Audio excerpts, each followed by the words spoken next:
Do crente ao ateu, ninguém explica Deus.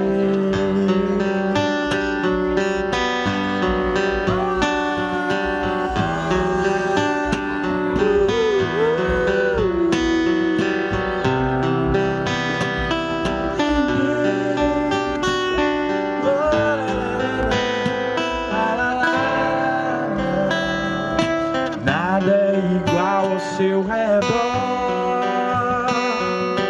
tudo se faz no seu olhar, todo o universo se formou no seu falar. Teologia pra explicar, ou Big Bang pra disfarçar. Pode alguém ter dúvida? Eu sei que há um Deus a me guardar, e eu, tão pequeno e frágil, querendo sua atenção. No silêncio encontro resposta certa, então. Dono de toda a ciência, sabedoria e poder, ó, dá-me de beber da água da fonte da vida, antes que o ar já houvesse, ele já era Deus, se revelou aos seus. Do gentil ao judeu, ninguém explica Deus, ninguém explica, ninguém explica Deus, ninguém explica, ninguém explica Deus. E se duvida ou se acredita, ninguém explica, ninguém explica Deus, ninguém explica, ninguém explica Deus, ninguém explica, ninguém explica Deus. E se duvida ou se acredita, ninguém explica, ninguém explica Deus. Na guitarra, no violão, tu essa. Dá-me de beber da água da fonte da vida,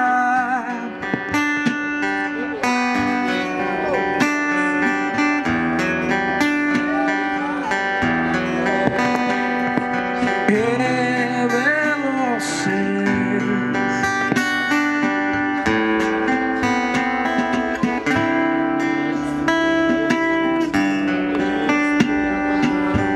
Obrigada pela presença em primeiro lugar, né? A equipe do CAPES, Vida Nova.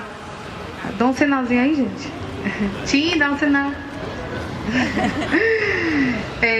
Nós criamos esse evento para falar um pouco sobre um tema que ainda é um tabu entre nós, entre nossa sociedade, no nosso país, no nosso mundo, né? A gente fica se perguntando por quê, né? Nós não costumamos falar muito sobre o assunto, talvez pela falta de conhecimento que a gente tenha sobre ele, né? Mas hoje nós estamos aqui junto com o NASF, junto com alguns profissionais da psicologia, para tentar esclarecer para vocês, né, como, né, ajudar um parente, como se ajudar, como ajudar um vizinho, né, o que é suicídio, por que ele acontece, né? Nós estamos no mês em alusão, né, ao suicídio, que é o Setembro Amarelo. Foi necessário criar-se um mês, né, para que a gente possa falar de um assunto que vem acontecendo constantemente. Então, o Ministério da Saúde criou o Setembro Amarelo para assim a gente dar uma ênfase maior ao suicídio, coisa que talvez a gente não dê tanta importância no nosso lar, né, onde a gente mora, mas que ele vem acontecendo significativamente. Eu vou convidar Elielson para vir aqui à frente, Valdomiro, Ed Carlos, para a gente falar um pouquinho. Vai ser uma roda de conversa, não vai ser uma palestra, será uma roda de conversa onde vocês, no momento que vocês quiserem tirar suas dúvidas, vocês podem levantar a mãozinha, vamos interagir, porque é interagindo que a gente tira dúvidas, é interagindo que a gente adquire conhecimento, certo? Eu vou iniciar passando para Ed, porque ele tem uma apresentação para fazer e vou passar para ele, fica à vontade, querido.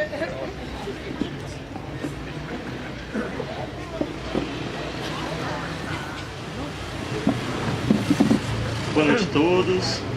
Como o Priscila falou, meu nome é Ed Carlos, eu estou aqui representando o NASF, sou psicólogo do NASF e estou aqui com minha equipe, outros profissionais aqui também, psicólogos, profissionais da saúde de modo geral. Eu venho trazendo aqui algumas informações para que vocês possam, para a gente poder introduzir esse tema, né? E mais à frente a gente vai estar abordando e vocês vão participar também. Eu gostaria que vocês pudessem se sentir à vontade, tá? Para falar sobre isso, tirar dúvidas a todo momento, quem quiser falar, quem quiser vir aqui à frente também. E eu vou falar brevemente aqui, né? A gente está no mês de setembro, a campanha de Setembro Amarelo, como vocês sabem, prevenção ao suicídio. E é um tema que precisa ser abordado, é um tema que precisa ser falado, é um tabu na nossa sociedade, infelizmente, as pessoas não falam abertamente sobre isso, muito por ignorância, às vezes por medo, receio de tocar no tema, porque acha que falar sobre suicídio pode ser uma forma de estar incentivando, falar sobre suicídio sem estar preparado, e aí as pessoas ficam na dúvida, falar ou não falar sobre isso, né? E eu vou trazer primeiro aqui alguns dados numéricos. A Organização Mundial de Saúde afirma que no mundo inteiro há cerca de, por ano, né, 10 a 20 milhões de tentativas de suicídio. Dessas, 1 milhão se concretiza, né? As pessoas acabam morrendo. 1 milhão de pessoas, aproximadamente, em todo o mundo. O Brasil, vou falar mais adiante, a cada 40 segundos uma pessoa se suicida no mundo. Então, é uma taxa muito alta, imagine, né? Aqui, do início da minha fala até agora, a gente pode imaginar que pelo menos umas 3, 4 pessoas já se suicidaram em termos estatísticos, né? Muita gente. É a terceira maior causa de morte entre os jovens, né? Só está atrás dos acidentes automobilísticos e do homicídio. Então, muita gente morre em função disso. A maior parte das tentativas são de mulheres, 69%, mas aqueles que chegam a concretizar a morte, enfim, são os homens, com mais frequência, 79%, né? Por conta também dos meios que usam para alcançar esse objetivo, que são geralmente mais letais. O Brasil está em 8º lugar no ranking mundial, então você imaginar o Brasil, muita gente acaba morrendo em função disso, né? Você imaginar todo mundo, Brasil, aí em 8º lugar. 25 pessoas por dia, em média, 11 mil por ano. Aqui eu coloquei um dado interessante que eu achei que a existência do CAPS em um município pode ser também um evento, um fator preventivo, né? Uma pesquisa realizada mostrou que a própria existência do CAPS pode reduzir em 14% o risco de suicídio. E a maior taxa está no Sul e Sudeste. O Nordeste não está com as maiores pontuações, mas também acontece com muita frequência. E tem aumentado anualmente. A gente tem visto aumentar as taxas no passado ano. No Brasil, no passado tempo, né? E o Brasil está chegando a uma situação preocupante com relação a isso. Daqui a pouco a gente vai também abordar um pouco a situação aqui no município, no que a gente percebe com relação a isso.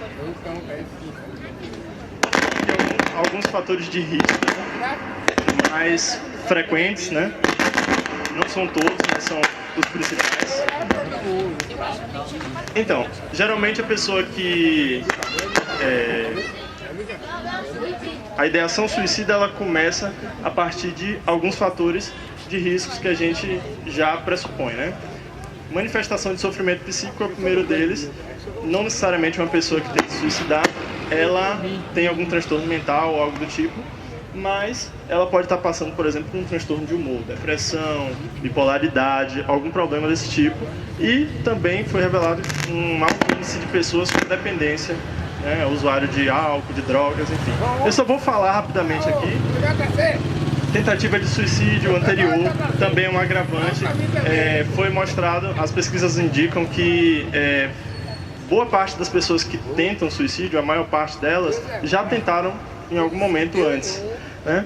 O histórico de suicídio na família, para cada pessoa que suicida, pelo menos 10 pessoas estão envolvidas em torno disso, né? Então o impacto não é só para aquela pessoa, mas outras pessoas também acabam sendo impactadas por esse ato. O histórico de violência na família, abuso sexual, como abuso sexual, negligência, abandono, rede de suporte social fragilizada, né? Então uma família desestruturada, uma pessoa que não tem um contato social que possa estar favorecendo o fortalecimento dos vínculos afetivos, dificuldade de lidar com perdas, e a gente encontra todo tipo de situação, por morte, desilusão amorosa, separação conjugal, perda de emprego, uma situação financeira que possa estar abalando a pessoa também.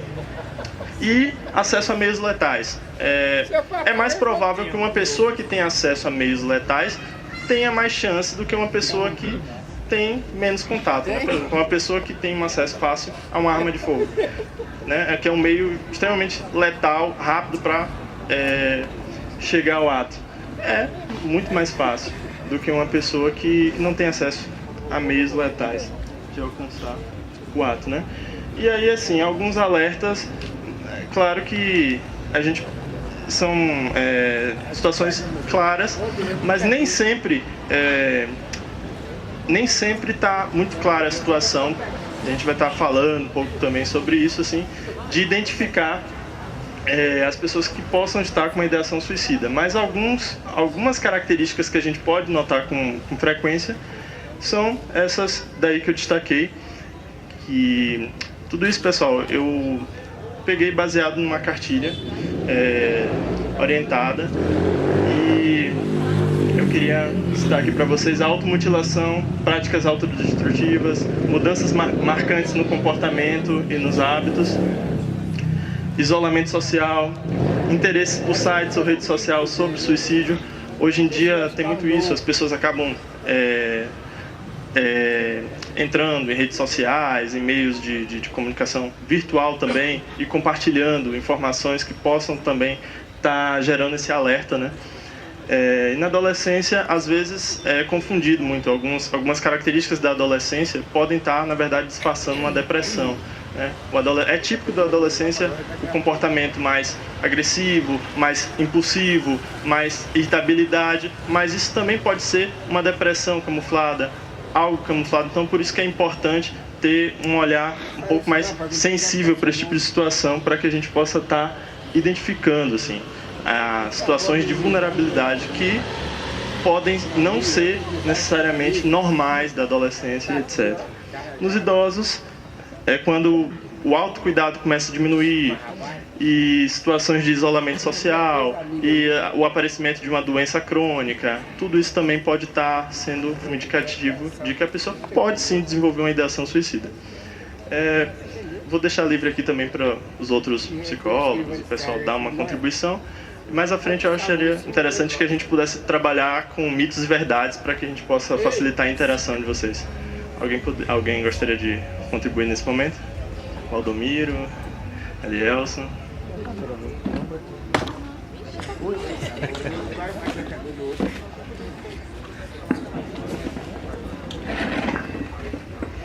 Boa noite a todos e a todas.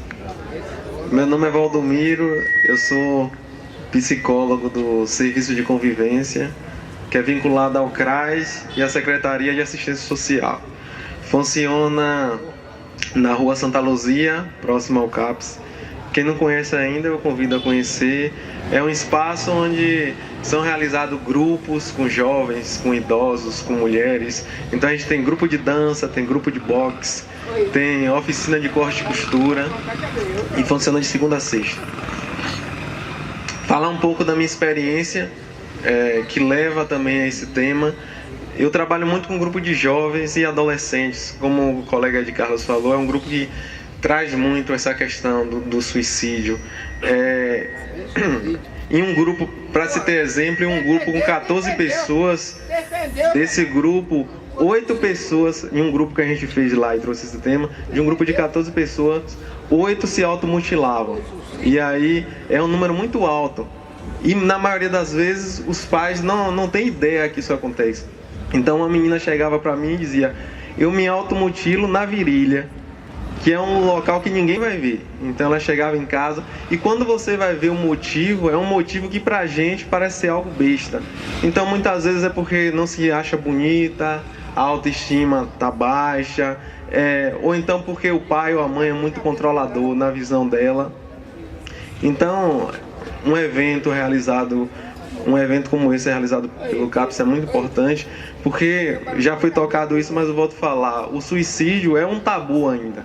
Ninguém quer falar sobre esse tema. Poucas pessoas falam sobre isso. Tá baixo? Poucas pessoas falam sobre esse tema com seus filhos, com seus irmãos. E acaba sendo uma fila invisível, porque a gente nunca sabe quando um caso desse vai acontecer. E uma hora pode ser na nossa família. Então a gente imagina que isso vai acontecer longe da gente. Não vai ser em São Felipe, mas está acontecendo aqui.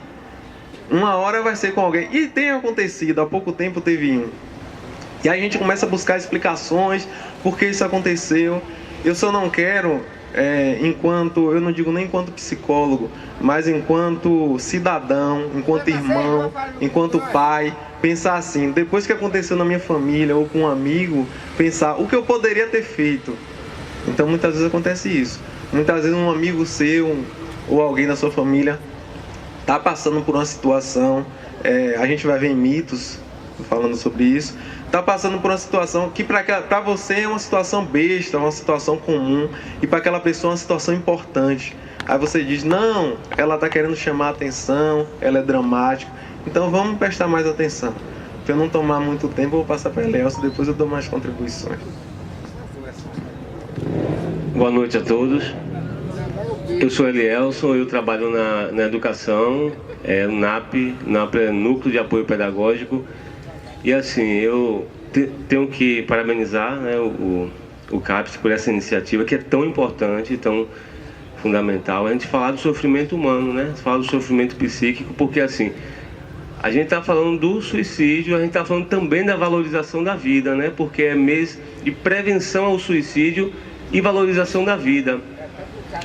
E eu gosto muito de pensar nessa questão de a gente buscar valorizar a vida, tentar levar as pessoas a valorizarem a vida. Valorizar a vida, ao meu ver, uma das possibilidades de pensar essa valorização da vida é a nossa contribuição que a gente pode dar para aumentar a autoestima das pessoas. Eu estava conversando com o Valdomiro e ele estava me falando sobre isso, me fazendo lembrar sobre essa questão da autoestima. E assim, como o Valdomiro falou, claro que todas as classes de idade estão suscetíveis, não tem uma classe específica, mas assim, hoje eu trabalho com adolescentes e eu tenho visto muito essa questão da dificuldade dos adolescentes em vivenciar essa adolescência, esse período que é um período que é muito difícil, que eles colocam pra gente de uma dificuldade muito grande. A de Carlos estava comigo hoje, nós estávamos em um colégio trabalhando hoje sobre essas questões das vivências da adolescência, e os adolescentes trazem muito isso pra gente, um sofrimento intenso, um sofrimento psíquico muito grande, que às vezes a gente vê as pessoas na rua, acha que está tudo bom, acha que está tudo maravilhoso, às vezes sim, às vezes está, mas às vezes não está. E daí eu gosto de destacar a importância da escuta terapêutica. E por onde eu vou, tem pessoas aqui que já me viram falar sobre isso. Por onde eu vou, eu tento levar a seguinte, defender o seguinte lema, o seguinte pensamento, assim, ó: todos nós podemos ser terapêuticos. Aqui tem 4 psicólogos e tal, mas assim, qualquer um de vocês, qualquer um de nós, a gente pode ser terapêutico. O que é ser terapêutico? É fornecer uma escuta a alguém que está em sofrimento psíquico, e às vezes essa pessoa nem está manifestando claramente um sofrimento psíquico, mas quando você vai escutá-la, você percebe que a pessoa não está bem, está com desajuste, está com ansiedade, A gente pode, como o Valdomiro bem coloca, acho que é uma coisa boa, uma coisa de adolescente, ou de adulto, ou de qualquer faixa etária, mas assim, às vezes essa pessoa precisa falar. Essa pessoa precisa falar sobre si e ela precisa ser escutada, porque às vezes eu estou falando todos nós temos muito uma propensão para quando o Valdomiro me fala assim: olha, Elson, eu estou com uma dor de cabeça, aí eu falo: rapaz, a minha dor, eu tô estourando de dor de cabeça, eu tô com febre, Então a gente tem muito essa questão de não escutar o outro, porque a gente quer falar da gente. A gente sempre acha que o problema da gente é necessário, é urgente, mas às vezes a gente precisa parar. Não, Valdomiro, fala da sua dor de cabeça, para deixar ele falar. Eu estou falando dor de cabeça é um exemplo, mas qualquer outra questão, a gente precisa escutar as pessoas falarem de si, falarem do que elas quiserem. Eu gosto de pensar assim, às vezes a gente acha as pessoas abusadas. Poxa, só um exemplo, eu vou falar Valdomiro porque a gente tem uma relação muito boa. Vir Valdomiro de novo para cá com essa conversa chata, mas é chata para mim, pode ser chata para mim, mas às vezes é uma necessidade tão grande que ele tem, e às vezes ele não acha na família dele, ele não acha em outros espaços para falar sobre essa chatice que a gente pode considerar chatice, mas não é uma necessidade muito grande de falar. E eu posso falar de mim mesmo, assim, eu posso dar um exemplo meu. Eu tenho uma necessidade muito de falar de mim. Eu não falo, claro, nos meus atendimentos, porque ali eu vou estar escutando a pessoa que foi ali falar de mim. Mas no lugar que eu sei que eu posso falar, a pessoa que eu sei que vai me escutar, eu gosto muito de falar. Eu gosto muito de falar por aí também, por onde eu vou, assim, ó. Coisa simples, eu gosto muito de trazer as questões muito simples para facilitar o nosso entendimento. Eu gosto de falar assim, ó. Todos os dias, todos nós tomamos banho, pelo menos uma vez por dia. Por quê? Porque quando chega ao fim do dia, a gente está cansado, suado, cheio de poeira, a gente transpirou. A gente toma aquele banho, a gente relaxa, a gente revigora. Nós também precisamos fazer isso em relação às nossas questões emocionais ou às questões da alma, como a gente queira falar. A gente precisa estar falando. É como se a gente lavasse a nossa alma. Quando a gente fala fala daquilo que está nos incomodando, nos constrangendo. A gente precisa fazer isso. E aí, às vezes, quando eu converso com as pessoas, eu sempre falo dessas mesmas coisas em vários lugares que eu vou.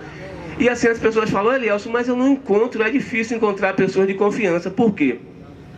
Porque pode ser que a pessoa saia por aí falando daquilo que ouviu. Pode ser que as pessoas não estejam dispostas a me ouvir. Eu sei que é verdade. Eu sei que é difícil encontrar. Mas a gente encontra pelo menos uma pessoa para a gente falar da gente, para a gente poder ser a gente mesmo. E a gente precisa ser isso. Eu defendo muito essa ideia de que a gente precisa ser, nós precisamos ser nós mesmos. Como assim, Nelson, nós precisamos ser nós mesmos? Eu gosto de falar assim, ó, eu sou psicólogo, mas eu não posso ser psicólogo o tempo todo. Eu não posso vestir um rótulo de psicólogo, uma capa de psicólogo. Claro, como quando eu estou aqui no lugar de psicólogo, eu tenho que falar como psicólogo. Eu estou atendendo, eu tenho que estar no lugar do psicólogo. Mas quando eu chego na minha casa, entre os meus amigos, nos lugares que eu convivo, eu não posso ser psicólogo. Eu tenho que ser eu tenho que ser Eliel. É importante que eu seja Elielson, que eu falo das minhas mazelas, que eu falo das minhas dores, que eu falo dos meus medos, que eu falo daquilo que me incomoda. Eu faço muito isso. E assim, tudo que eu falo não é como uma regra, nem uma verdade absoluta que as pessoas têm que seguir de forma nenhuma. É um pensamento, é um dos pensamentos, porque eu não acredito que exista verdade absoluta, existem verdades. E eu estou falando do meu ponto de vista, do lugar que eu vejo a vida. Então assim, eu preciso me despir. Eu gosto de pensar assim, a gente precisa se despir, às vezes, de capas que a gente carrega, desse lugar social que as pessoas colocam a gente e que a gente absorve isso. E se a gente viver 24 horas sendo psicólogo, sendo assistente social, sendo qualquer outra, tentando aquela perfeição muito grande, isso sobrecarrega a gente de uma maneira tão grande, e a gente vai desenvolvendo ansiedade, a gente vai desenvolvendo angústia. E quando as pessoas, a gente toma um susto assim, não sei quem se suicidou de uma hora para outra. Não foi de uma hora para outra. Foi assim, ó, eu fui acumulando impurezas. Pensa a ideia do banho. Se eu ficar 2, 3, 4, as pessoas podem até achar engraçadas, mas assim, é fácil de entender. Se eu ficar 10 dias sem tomar banho, um mês sem tomar banho, eu vou estar mal, vou estar cheirando mal. É parecido com as nossas questões emocionais. A gente precisa fazer esse movimento de falar, de colocar para fora, desabafar sempre, porque senão eu vou me angustiando hoje, aí eu vou ficando ansioso, vou ficando irritado, vou ficando intolerante, vou ficando impaciente, e eu posso chegar ao suicídio. E quem comete suicídio, como foi falado aqui muito bem por Ed Carlos, não é bobagem, eu fui preciso, nem lembro, não é bobagem, não é para chamar atenção, é uma dor insuportável que a pessoa tem, que não tem mais lugar para, não tem mais o que fazer, não acha mais solução, saída na vida, então a pessoa vai lá e infelizmente comete aquele suicídio. E o que é que a gente pode fazer, cada um de nós, como eu falo, que eu defendo essa ideia de que cada um de nós pode ser terapeuta? É observar os sinais das pessoas que estão à volta da gente. Claro que a gente não vai atingir, cada um de nós atingir todo mundo, mas se cada um de nós conseguir atingir uma pessoa, a gente vai estar fazendo muito. É se atentar para os sinais das pessoas, daquilo que elas falam, e às vezes as pessoas não falam verbalmente, mas o corpo fala, as atitudes falam. Eu vou muito na casa de Valdomiro e eu desapareço. Ele pode perceber que pode não ser nada, pode ser preguiça, pode ser qualquer coisa, mas pode ser um sinal que eu não esteja bem. Então, as atitudes da gente fala, os gestos da gente fala, e hoje a gente vai sair daqui com uma responsabilidade, cada um de nós com a responsabilidade de ser terapêutico na vida de alguém. E claro, se você vê que não está com condições, se a questão não está indo, aí sim, procura um psicólogo, a gente está aqui super para ajudar, mas assim, eu quero dividir e compartilhar essa responsabilidade com cada um de nós que está aqui, porque eu acredito muito nisso, que qualquer um de nós pode ser terapeuta, pode fazer uma escuta terapêutica, pode olhar no olho da pessoa. Às vezes, né, Priscila, as pessoas querem apenas serem olhadas no olho, serem notadas, porque ser invisibilizado é horrível. A gente está aqui numa reunião, eu chego, falo com a Ed Carlos, falo com o Valdomiro e não falo com Priscila. Isso é invisibilização. Às vezes Priscila está bem resolvida, é super tranquilo para ela, mas às vezes a pessoa vai ficando angustiada. É um caminho de uma angústia, de prosperar uma angústia nas pessoas. Então, assim, vamos pensar nessa possibilidade de nós sermos terapêuticos na vida das pessoas, porque nós podemos fazer isso. E eu gosto muito de pensar que todos nós temos um propósito na vida. E eu falo novamente, o que eu falo não é a verdade, é o meu pensamento, é o meu ponto de vista. Então, assim, todos nós temos um propósito na vida e a gente deve pensar sobre esse propósito. Qual é o meu propósito na vida? E ajudar as pessoas, estar perto das pessoas, abraçar as pessoas, tentar fazer um dia de alguém mais feliz. Eu acho que isso é muito enriquecedor e enobrecedor. É uma coisa que eu defendo muito, assim, virou já uma paixão minha falar sobre essa questão da importância que todos nós temos. Não somos nós psicólogos, ao meu ponto de vista, os colegas, eu não sei a visão deles, mas assim, cada um de nós podemos ser um multiplicador de alegrias, de bondade. Eu acho que o mundo precisa muito disso também, de amor, de carinho, de afeto. Eu acho que a gente está, quando eu falo a gente, é todos nós, eu me incluo nesse rol. A gente está muito acelerado, a gente está muito no celular. Eu não estou falando crítica às redes sociais, nada disso não. Mas às vezes a gente não está com tempo para olhar para nós mesmos e olhar para o próximo. E a gente vê muito aí nas redes sociais, assim, aqueles memes que as pessoas conversando numa mesa, mas no jantar, e cada um com o seu celular. E a gente faz isso. Às vezes eu me pego fazendo assim, eu digo, meu Deus, o que é que eu estou fazendo com a minha vida? Então, assim, é importante também nós, cada um de nós, pensarmos as nossas atitudes, os nossos valores, o que é que nós estamos fazendo com a nossa vida, o que é que nós estamos deixando de fazer para ajudar o próximo. Eu acredito muito no amor, eu acredito muito na força do amor, e é uma coisa que não custa caro, não precisa ser graduado, não precisa ser nada disso, é algo que a gente precisa praticar, é na prática mesmo. Eu acho que tudo isso, claro que eu não estou aqui desvalorizando o profissionalismo, não é nada disso, tem o seu lugar, é importante também.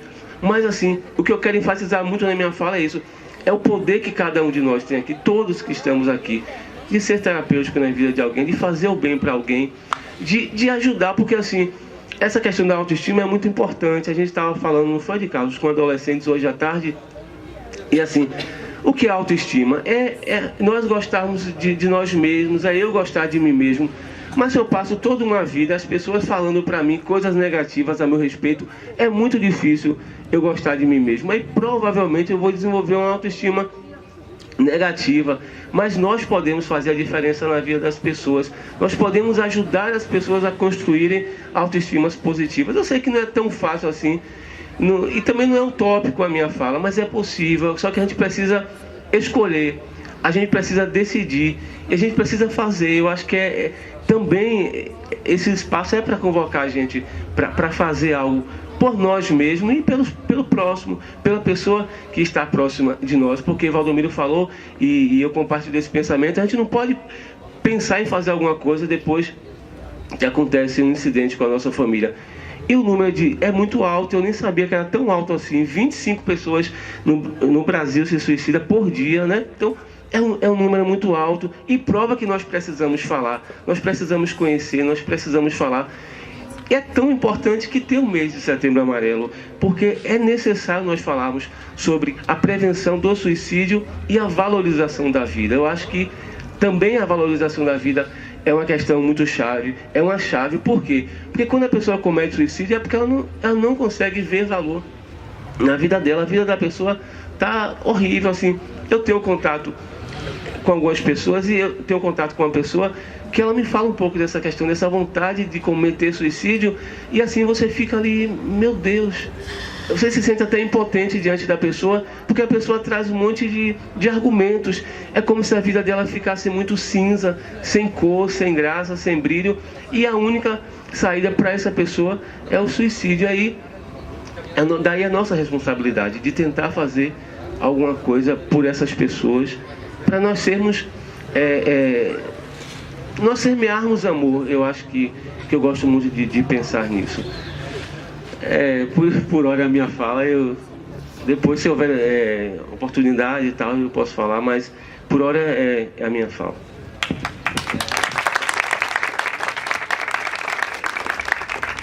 Eu queria só abrir um parêntese aqui na fala de Elielson, a respeito do número, né, de adolescentes e de pré-adolescentes e adolescentes que se mutilam aqui no nosso município. Porque falar de suicídio a gente precisa falar numa amplitude, mas a gente precisa falar aqui também do nosso município, né? Porque às vezes a gente imagina que a realidade está distante de nós e está tão próxima, né? Então, assim, lá no CAPS, por exemplo, a gente aqui no município, por conta do número de habitantes, nós só temos o CAPS tipo 1, que é para adultos, né? O CAPS infantil, ele fica em Santo Antônio de Jesus, que é pactuado com o município e fornece algumas vagas. Mas temos recebido tanta demanda de adolescentes encaminhadas pelo NAP, pelo Serviço de Convivência, pelo NASF, que é assustador. E aí vocês podem se perguntar, e como nós também, enquanto terapeutas, a gente se pergunta, né, o porquê um adolescente, uma criança, numa fase de se viver o colorido da vida, que é brincar, que é estudar, não tem contas a pagar, né, não tem as suas responsabilidades de um adulto, o porquê que o índice tem sido tão elevado, né, ao ponto de você pegar uma gilete e se mutilar de forma tão profunda, né, tão dolorosa, e vale a pena a gente refletir sobre isso. Eu acho que a sociedade ela tem imposto, né, regras de sobrevivência que tem impactado de uma forma muito profunda nos nossos adolescentes, né? São muitas cobranças profundas que elas não conseguem dar conta. E aí elas acabam cometendo esses atos. De como a gente fazer para ajudar esses jovens. Eu acredito que o Serviço de Convivência seja um apoio, o NAP seja um apoio, o NASF também, mas é como Elielson falou, ter uma sensibilidade, ser terapêutico, né? Ter uma sensibilidade de olhar o outro, né? De uma forma mais profunda, de levar em consideração aquilo que é dito, porque muitas vezes a gente leva em consideração o que o nosso vizinho fala.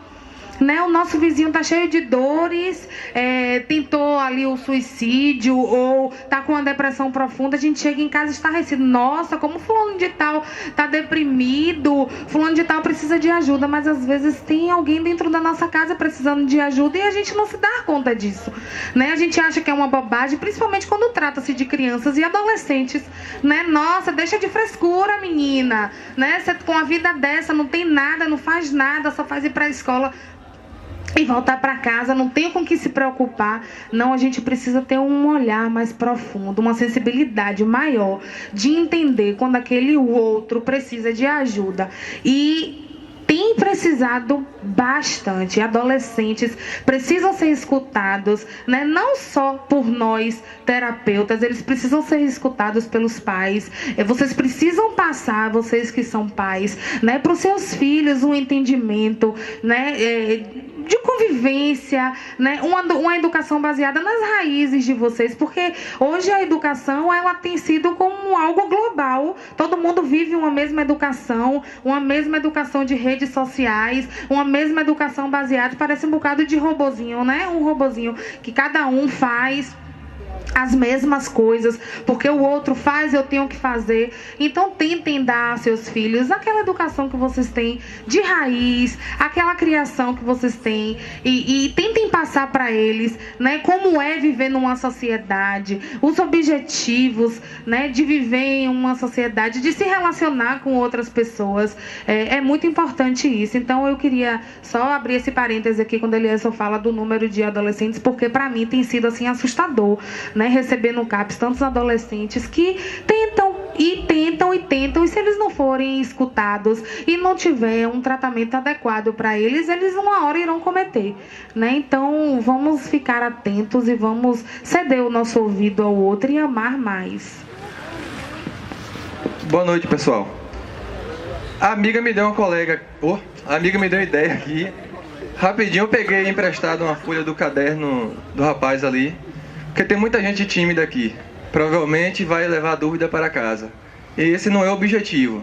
Eu vou estar distribuindo para vocês um pedacinho de papel. Quem quiser pegar, pega. Aí, digamos que no final, quando eles derem uma pausa, eu recolho para que ele possa responder as perguntas das pessoas, digamos, mais tímidas. Ok?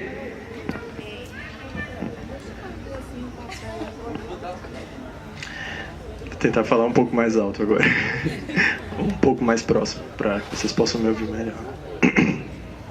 Então, faz parte da realidade de trabalho, todo mundo aqui, lidar com esse tipo de situação.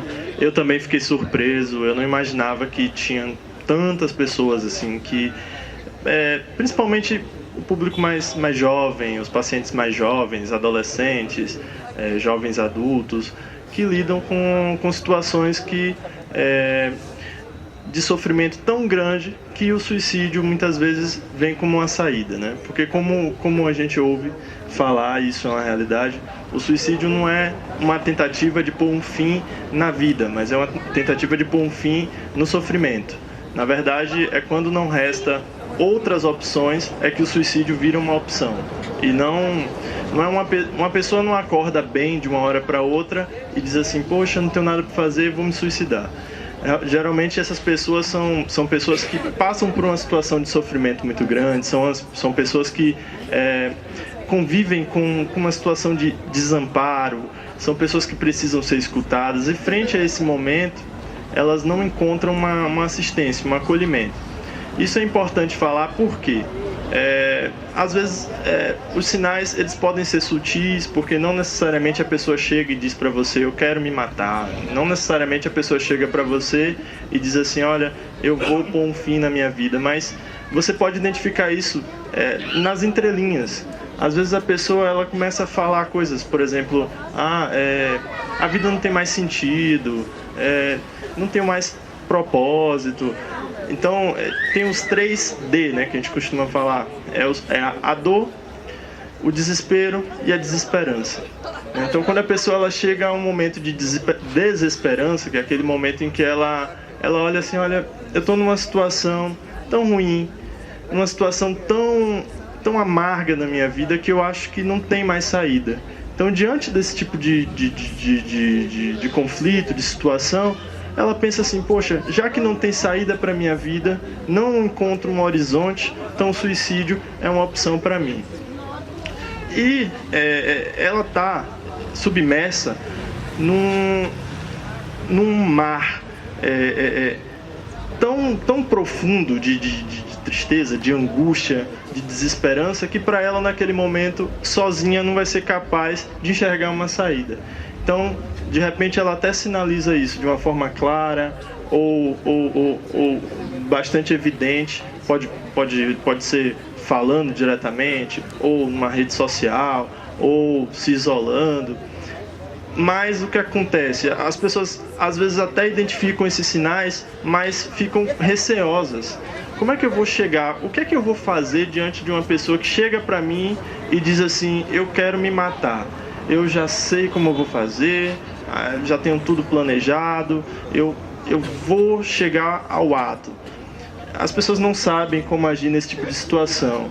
E não é por má fé, não é por má vontade, é simplesmente porque elas têm medo de falar, tocar no assunto e isso poder desencadear uma situação pior ainda, né? Eu vou falar de suicídio, daqui a pouco a pessoa já vai estar mais próxima ainda do ato do que antes. Então, como é que eu vou abordar esse tema?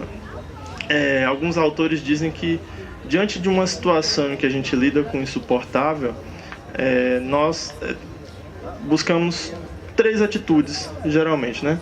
Ou nós falamos sobre o sofrimento, né? Aquele sofrimento que a gente já tem, que está entalado. Ou a gente fala sobre ele, ou aqueles que, principalmente da área da psicanálise, sabe bem, ou a gente adoece, ou a gente chega ao ponto de tomar uma atitude como essa, né? Então, o suicida, pelo contrário, ele é uma pessoa que não falou sobre suicídio, não teve a oportunidade de falar. As pessoas na boa vontade chegam e dizem assim: para com isso é besteira, com todo respeito a quem tem sua crença, mas quando você diz assim, para com isso é besteira, tenha fé em Deus, isso vai passar. A intenção é boa, mas naquele momento você pôs um ponto final ali na fala da pessoa, sabe? É como se ela tivesse alguma coisa muito entalada aqui para sair e você para com isso é besteira, ela voltasse. Ela agradece: oi, não, obrigado, volta para casa com a mesma dor e não toca no assunto. Não toca porque não tem ninguém que tenha coragem. Poxa, você realmente está com vontade de se matar, né? A angústia está muito grande, né? E nesse processo de você ouvir, você vai perceber que a pessoa vai estar descarregando ali todo o sofrimento, ela vai estar colocando tudo para fora e ela pode até chegar para você e dizer: poxa, até que enfim alguém que parou para me ouvir, até que enfim alguém que se dispôs a me acolher. Nesse momento ela vai sair daquele locus emocional em que ela estava perdida e vai começar a pensar um pouco mais racionalmente, porque a gente sabe que um dos problemas nos casos de suicídio é a impulsividade. A pessoa primeiro faz, depois pensa, porque no calor da emoção, quantas coisas a gente não já fez de errado, né?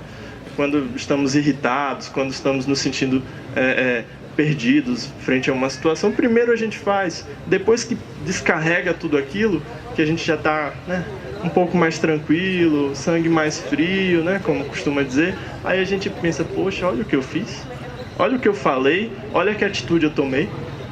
Então, isso precisa, essa vazão desse estresse, desse sentimento, dessa tensão, ela precisa vir.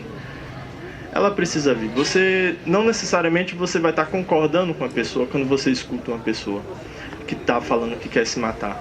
Mas você está dizendo para ela o seguinte: olha, eu entendo que seu sofrimento é grande, eu não sei o que fazer, mas eu estou aqui para te acolher, para te ouvir. Às vezes você não precisa resolver o problema financeiro dela, você não precisa resolver o problema amoroso dela, mas quando você se dispõe a mostrar que você é uma presença afetiva, no sentido de: eu estou aqui contigo, eu gosto de você, você não está sozinho no mundo, porque o suicídio é uma pessoa que se sente sozinho no mundo, não encontra um propósito. Então eu simpatizo muito com a fala de Elielson, de Valdomiro também, quando Elielson fala que acredita no amor, não? Então, quando o amor ele é um princípio que não apenas falado, mas vivido, quando a gente demonstra a nossa disposição, a gente não precisa ter conhecimento teórico. Ninguém precisa ser psicólogo para ser terapeuta. Ninguém precisa, sabe? A sua disposição em ajudar pode ser muito mais eficaz do que qualquer manual diagnóstico, clínico, terapêutico. Porque o que a pessoa precisa naquele momento não é nem de fala, não é nem de conselho, porque ela já pensou em tudo, ela já buscou todas as saídas, ela precisa, 90% do que ela precisa é ser escutada. Tá? E eu percebo assim que todas as pessoas que vêm até mim falando de uma angústia, de um sentimento de desespero, a grande maioria não teve uma escuta, e quando teve não foi uma escuta de qualidade, foi uma escuta com julgamento, foi uma escuta sempre menosprezando esse sofrimento. E falar sobre isso não incentiva, falar sobre isso não faz a pessoa se tornar mais próxima do suicídio, mas é claro, né? Uma vez que a pessoa já esteja disposto a buscar ajuda, oriente também, né? Claro, porque essa pessoa vai precisar de um acompanhamento, porque nem tudo você vai ser capaz de ajudar naquele momento. Mas só o fato de você demonstrar que você está ali disponível, já vai ser para aquela pessoa uma vírgula que você dá. O que é que você pode fazer por um suicida? Você pode dar uma vírgula para ele, né? Que é esse tempo. Essa vírgula é o tempo suficiente em que as coisas podem mudar. Esteja sempre presente. Acompanhe essa pessoa. Aconselhe ela a buscar ajuda. Desmistifique essa coisa de que psicólogo é um profissional que só cuida de doido. A maior parte das pessoas que têm algum tipo de doença mental não se suicidam. E a maior parte dos suicidas não são pessoas com transtornos mentais. Geralmente são pessoas que têm algumas outras questões, não são transtornos mentais psiquiátricos agudos, são pessoas que passam por algum tipo de sofrimento relacionado a todo o contexto da vida e que, diante daquilo, acha que não tem mais saída. Então o suicídio é a única saída para elas naquele momento. Então, dei aqui algumas orientações a partir de como eu vejo. Eu queria passar também aqui a palavra, se alguns psicólogos ainda tiverem mais alguma coisa para a gente ir para os mitos. Vamos lá? Então, eu gostaria de poder contar com a participação de vocês também. Quem quiser falar, pode falar também, né, se expressar, mas principalmente levantando a mão. Eu vou fazer aqui uma dinâmica de mitos e verdades, abordando o suicídio, né, claro. Quem quer se matar não avisa. Quem avisa não se mata. Quem acha que isso é verdade, a afirmação como está colocada ali, quem quer se matar não avisa, quem avisa não se mata. Eu vou pedir quem acha que isso é verdade, levante a mão. Temos uma pessoa, duas pessoas. Alguém gostaria de falar sobre por que acha que é verdade? Se alguém quiser contribuir, fica à vontade.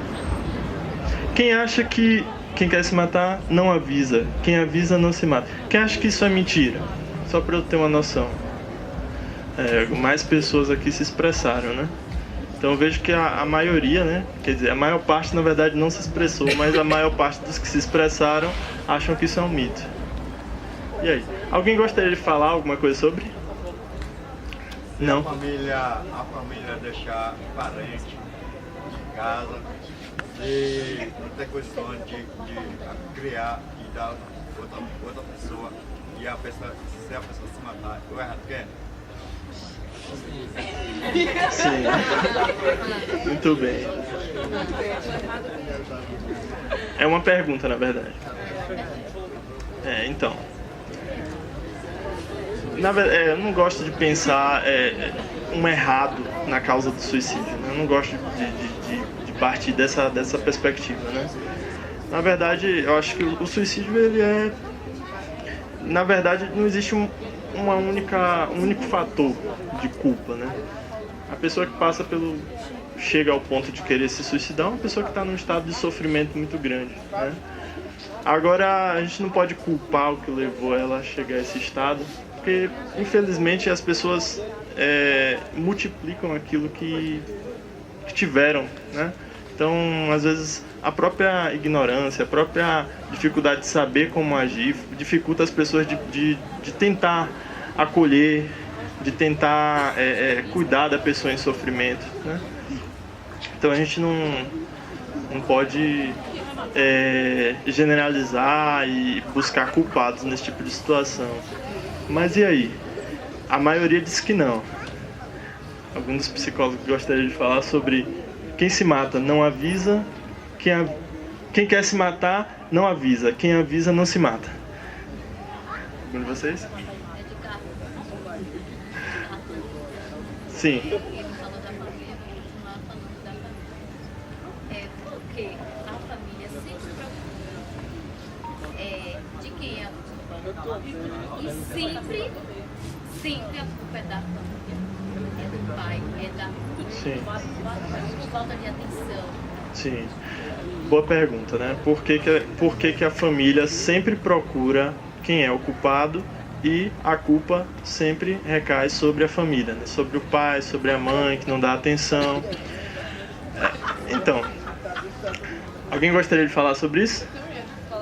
Posso falar? Elielson vai falar um pouquinho? Celina, né? Celina, é o meu ponto de vista. Eu penso assim, ó, eu penso que somos nós, seres humanos, nós buscamos sempre culpabilizar o outro por tudo que acontece na vida da gente. Ou quase tudo, pelo menos. Eu gosto muito de pensar desse jeito. A gente está sempre buscando uma culpabilização para qualquer coisa que nos acontece. A gente nunca olha para nós. Não posso falar assim, senão eu vou generalizar, mas assim, eu vou falar a maioria das pessoas. A maioria das pessoas tem dificuldade de olhar. Por exemplo, acontece um problema na minha vida. Geralmente eu vou pensar logo primeiro que alguém tem culpa nesse processo. Porque eu deixo de olhar para mim, eu deixo de olhar para dentro. E é difícil olhar para dentro da gente. Nós, seres humanos, temos essa dificuldade. Porque quando eu olho para dentro de mim, eu tenho que modificar algumas coisas que talvez eu não queira modificar. Esteja acomodado naquilo, entende? Então, assim, nós temos a maioria das pessoas tem essa propensão de buscar culpa. A gente culpa o governo, a gente culpa os outros o tempo todo. E aí, na questão do suicídio, o meu pensamento é que a família são as pessoas que estão mais próximas. Então, por isso, a culpabilização recai sobre a família. Porque se acontece, por exemplo, um suicídio na família de Carlos, dificilmente alguém vai culpabilizar a minha família, mas vai se culpabilizar alguém, porque a gente faz isso. A maioria de nós faz isso. Talvez alguém não se sinta representado nessa fala, então eu não posso generalizar, mas a gente faz muito isso. A gente tende a culpabilizar, e aí a gente tem que culpabilizar alguém, e aí vai culpabilizar a família. Nós fazemos muito isso. A gente culpa o governo. Claro que a gente tem que discutir e tal, política, um monte de coisa, mas assim, eu vou só fazer um parêntese. Algo que eu gosto de pensar e pra gente refletir, a gente culpa muito o governo porque rouba, e a gente tem que falar, tem que discutir e tal, mas assim, quando eu chego, eu sei que foge um pouquinho, mas é só para tentar refletir com aquilo que eu tô, com a minha resposta. Se eu chego na fila da lotérica e eu tô lá atrás e Priscila tá lá na frente, eu vou lá e entrego o meu boleto para ela pagar, ao meu ponto de vista, eu vou estar sendo tão corrupto ou próximo de uma pessoa que pega um avião de São Paulo para ir para Brasília, um avião que cabem 28 pessoas e com 2 pessoas dentro. Então, assim, eu gosto muito de pensar nisso. A gente está muito culpabilizando os outros e a gente não olha para dentro. A gente tem essa dificuldade de olhar para nós, porque às vezes a gente não quer mudar, a gente quer continuar naquela mesmice, porque a mudança é para os corajosos, a mudança às vezes machuca, desafia. Então, é o meu ponto de vista, Celina, não é a verdade, viu? Um exemplo. Isso já aconteceu comigo, sou professora, e eu tinha minha turma, durante alguns dias, um aluno toda hora pedia para ir ao banheiro. Eu tinha uma turma grande de alunos. Eu, Celina, professora, eu observei que o meu aluno estava indo muito ao banheiro. por que eu, Celina, observei? E por que a mãe, ou o pai, ou o responsável daquela criança que está ali, que era só um turno comigo, não observou? O que eu quero dizer, da mesma forma, é aquela criança que está em casa e o pai e a mãe não para observar o seu filho. É por isso que eu falei, e acredito e afirmo, que a maioria das vezes a culpa é da família. Aquele cuidador, aquele pai, aquela mãe, aquela avó, aquela tia.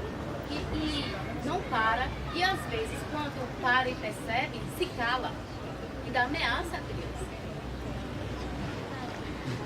A sociedade... Tem alguma coisa errada aí.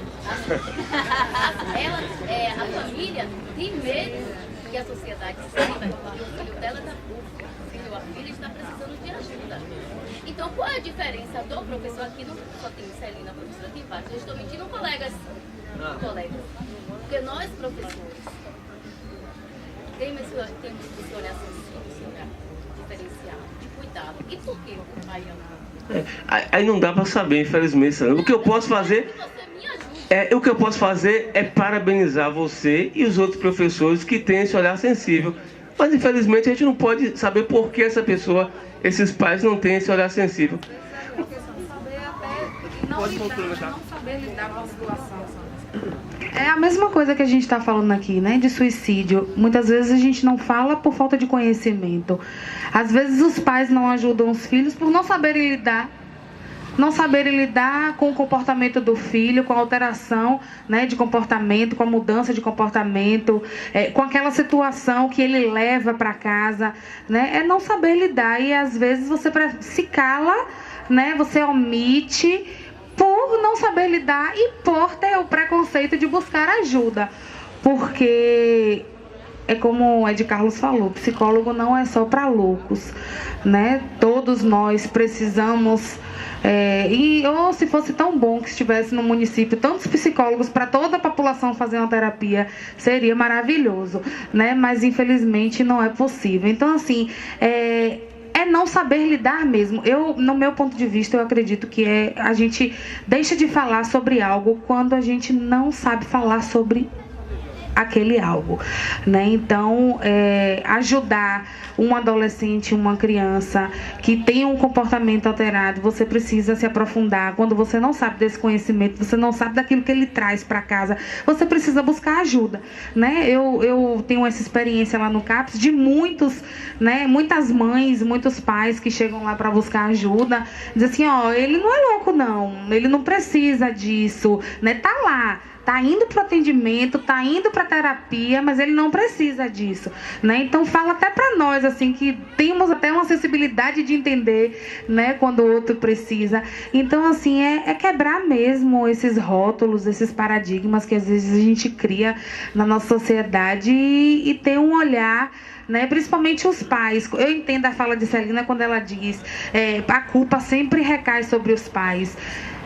O mundo, a nossa sociedade está cada vez mais acelerada, né? As nossas obrigações, aquilo que a gente faz, o nosso dia a dia, ele está cada vez mais acelerado. Então a gente acorda no automático, toma banho, se arruma, toma café, vai trabalhar, leva o filho para a escola. Quando volta todo mundo cansado, vai para dormir. E aí filho fica aí um pouquinho na internet, na televisão, porque precisa descansar. Então é isso que tem acontecido, né? A gente está vivendo muito no automático e esquecendo de ter mais sensibilidade e entender quando o nosso filho dá aquele grito de necessidade dentro da nossa casa, porque dá, né? A gente aqui não percebe, mas ele dá com alteração de comportamento, com alguma fala, né, em algum momento. Então é tentar sair desse automático que a sociedade nos impõe e que é necessário, né, para a sobrevivência de cada família, e ter mais sensibilidade e buscar ajuda quando for necessário. Priscila, eu acho que isso que acontece também é que a formação, a educação da criança hoje, ela, claro que a escola faz parte da educação da família, mas a principal célula de formação de caráter, de educação tem que ser na família. Então as famílias têm que transferir isso para as escolas. Pela questão de que o aluno hoje está passando mais de 8 horas na escola, isso é óbvio. Mas só que essa responsabilidade não pode ficar somente com a escola. A família tem que ser mais participativa, os pais precisam interagir com os filhos, precisam escutar mais dos filhos. Quando os filhos chegam para os pais hoje, às vezes falam, cala a boca, eu não quero ouvir você, eu tenho tanta coisa para falar. Então os pais precisam se sensibilizar com isso também. Ou senão engole o choro, né? Engole o choro. Então isso reprime a essa geração e que de certa forma é mudada pela mídia, que a mídia hoje exige que você seja o melhor dos melhores, que você tenha o melhor celular, que você seja isso, que você seja aquilo. E isso na cabeça do adolescente, do jovem, é algo perigoso. Então eu acho que também passa por essas questões, se vocês concordam ou discordam da minha opinião. Eu acho o seguinte, eu tenho 33 anos e aí a gente pega para falar de valores. Se a gente for olhar os jovens de hoje, traz são acarretados de outros valores que não é de quem é do meu tempo, vamos dizer assim. A gente está num processo de sempre procurar alguém que é responsável por aquilo. Então, ora é a escola, ora é o professor, ora é a família. Só que eu acho que o ser humano, talvez alguém não entenda a minha fala, mas o ser humano ele é sociável e ele é feito para viver no meio de outros seres humanos. E eu acho que todo mundo é responsável por todo mundo. Porque no momento que eu começo a definir qual a pessoa ou qual a instituição é responsável pelo aquele indivíduo, acaba ninguém sendo responsável. Então se eu ficar, serviço de convivência não é responsável porque é mental, é só o CAPS. Aí o CAPS, não, mas sofreu violência doméstica, é o CREAS. Aí o CREAS vai vendo outro processo e acaba ninguém sendo responsável pelaquela situação. Eu acho que uma criança, eu tiro por mim, eu saio de casa para trabalhar 7 horas, chego 6 da tarde. Eu tenho uma filha. Eu acabo muitas vezes cuidando mais do filho dos outros do que da minha filha. E muitas vezes uma mudança de comportamento dessa não é observada por mim. Então é uma coisa difícil. A gente precisa, na verdade, da colaboração de todo mundo. Então o professor hoje ele identifica, tal aluno está com alteração comportamental. Vamos buscar ajuda de um profissional, de algum órgão. É mais nesse sentido, do que ficar definindo talvez se é a escola, se é a família, se é o psicólogo, se é o enfermeiro, se é o médico, se é o professor. Só complementando, né? Eu acho que já foi esse tema, enfim, já foi bastante conversado, mas assim, outros temas são tabu na sociedade. Falar sobre suicídio, falar sobre sofrimento emocional, muitas vezes as pessoas não estão tão abertas, dispostas, preparadas.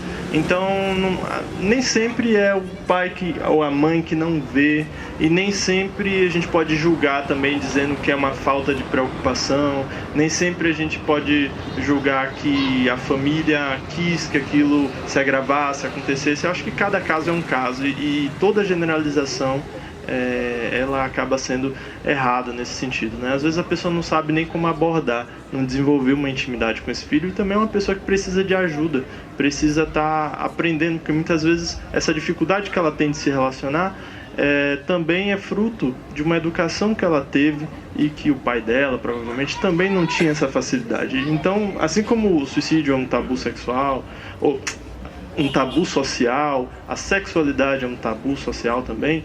Então a gente vai multiplicando isso, né? Então se a gente não promove um momento como esse para estar falando sobre esse tema, ninguém fala sobre isso abertamente. Eu nunca sentei numa roda de conversa, ninguém nunca veio, a não ser como psicólogo, para chegar para mim e conversar sobre as vezes em que pessoas desistir da vida. Mas a gente vê nas estatísticas que a cada 30 pessoas, 5, pelo menos 5 já pensaram em algum momento em desistir da vida. Quer dizer, é uma coisa tão comum que a gente se assusta se a gente for olhar isso, né, em números.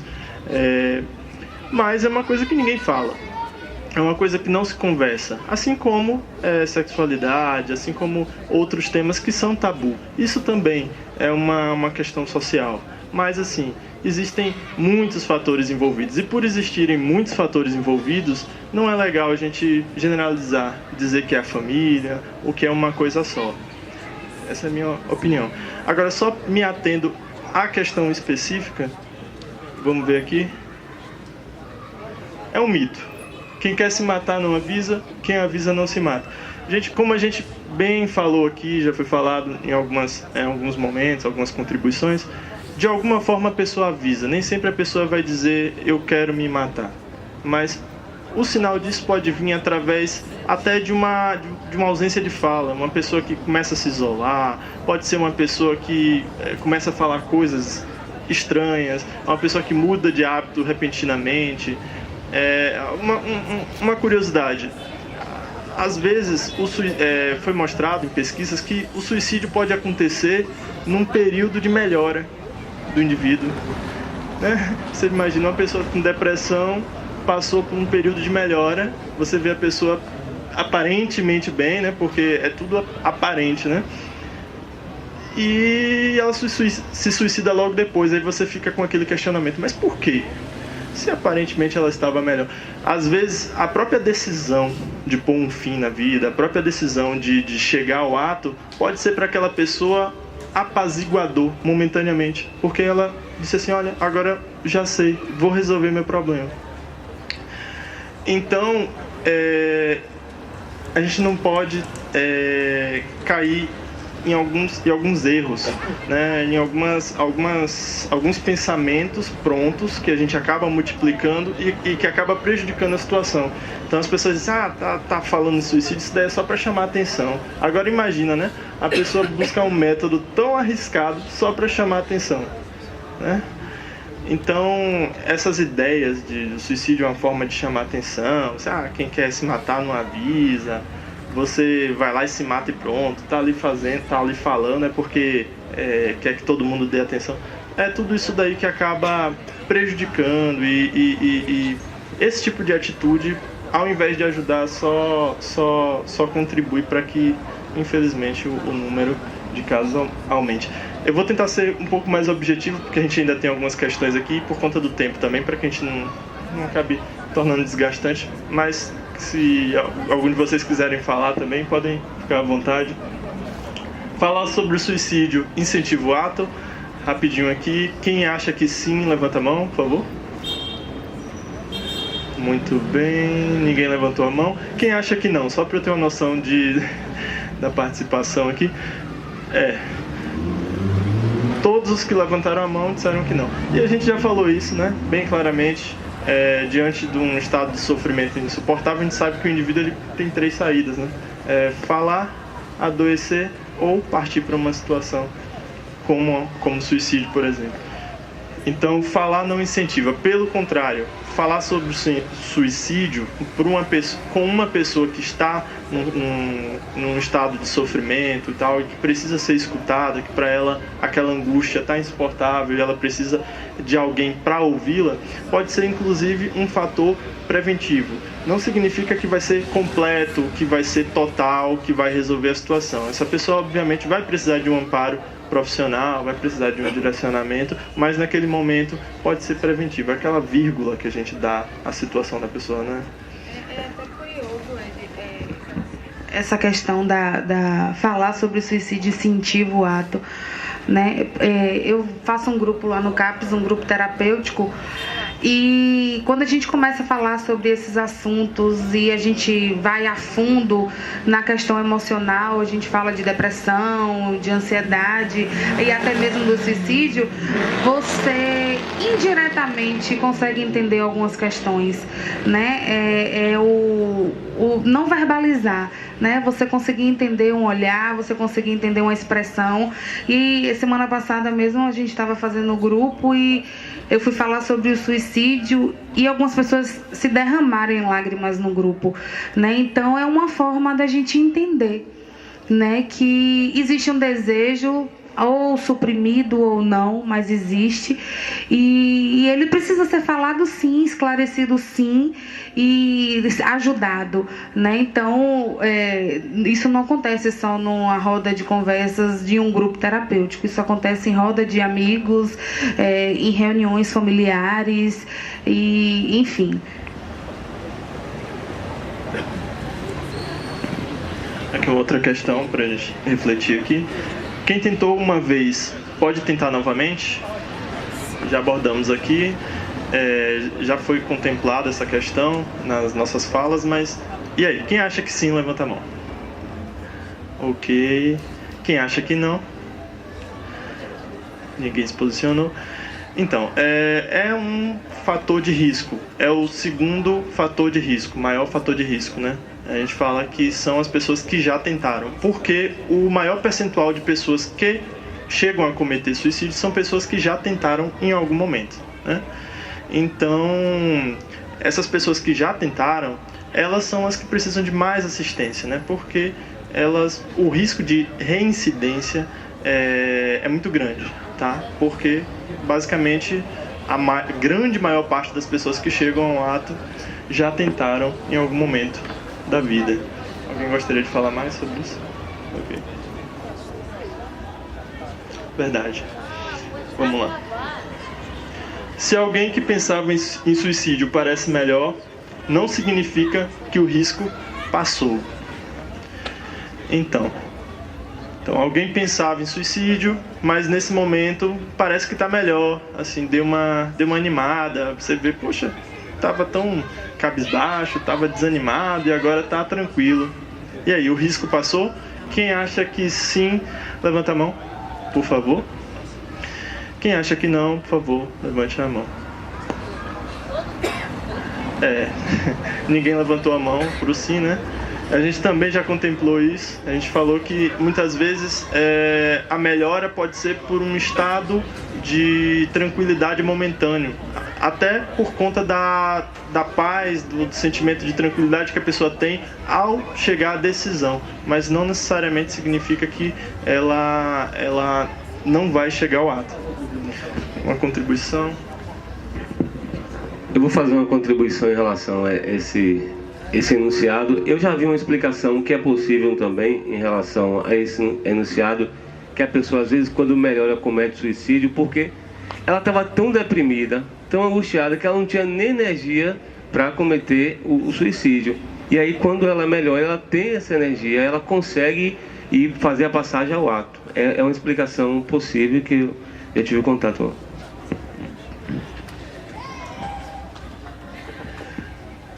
Ótimo.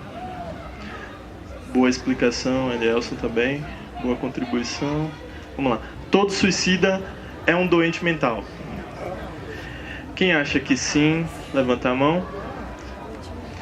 Quem acha que não, que nem todo suicida é um doente mental? Todos praticamente disseram que não. O que a gente sabe assim, toda pessoa que... A grande maioria, 90% das pessoas que tentam suicídio, geralmente são pessoas que passam por um transtorno, podem estar passando por algum transtorno mental, mas não no sentido de ser alguém com uma doença psiquiátrica. Pode ser um transtorno de humor, porque a gente sabe que é um estado de sofrimento muito grande. É um estado de sofrimento psíquico muito grande. Então, provavelmente, são pessoas que estão passando por um estado de depressão. Estão passando por uma situação de desespero, uma situação desse tipo. Mas não necessariamente são pessoas que têm um déficit intelectual, não necessariamente são pessoas que não conseguem, como diriam, né, ter um juízo da realidade alterado e por isso pensam em besteira, como costumam dizer, né? São pessoas como nós, que podemos passar por situações assim o tempo todo, devido a várias circunstâncias, e né, esses transtornos de humor, né, que é depressão, bipolaridade, todo esse tipo de sofrimento é que pode geralmente estar associado. Também o uso de álcool e drogas também foi mostrado, né? Por várias razões. Dentre as razões, a pessoa tem toda uma distorção do comportamento nesse estado de alteração e de impulsividade também. Então são dois fatores aí muito agravantes. Certo. Não sei se você conhece os 13 porquês. Sim, já ouvi falar. A série. Certo. Será que mesmo que a série ela incentivava as pessoas? Eu acho que aqui de nós, Valdomiro já chegou a assistir a série, já teve algum conhecimento, né? Ok. Eu não cheguei a assistir a série, eu já ouvi alguns comentários sobre. Você gostaria de fazer uma... Sobre a série, tem uma pesquisa nos Estados Unidos que mostra que incentiva. Após essa série, pesquisaram em uma escola e aumentou em 14% o desejo de cometer suicídio após a série. Eu tive um caso lá no serviço de convivência recentemente, essa semana agora, na quinta-feira, sobre isso. Aí eu inicio o atendimento, sempre pergunto a pessoa sobre histórico de automutilação, sobre desejo suicida, e uma pessoa me disse isso. Eu nunca tinha pensado nisso, mas após assistir a série Os 13 Porquês, quando eu assisti o último capítulo, eu vi que minha vida tinha algumas questões parecidas com a da personagem. E isso fez com que eu refletisse minha vida e pensasse nessa possibilidade. Mas quando eu pensei na minha família, nos meus pais, nos meus irmãos, esse desejo foi sanando. Então, no caso, é um incentivo, sim. Eu tenho uma pergunta. Gente, seguindo aí por essa questão aí, ela falou da série, aí eu vou... Aqueles jogos que levavam o pessoal ao suicídio, de Baleia Azul, jogaram isso. Também, a gente tem a Baleia Azul, né? E a Momo.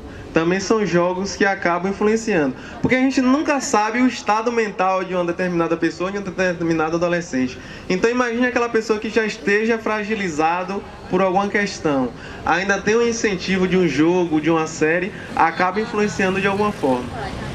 Não vai influenciar todo mundo, mas essa pessoa que esteja vulnerável, sim.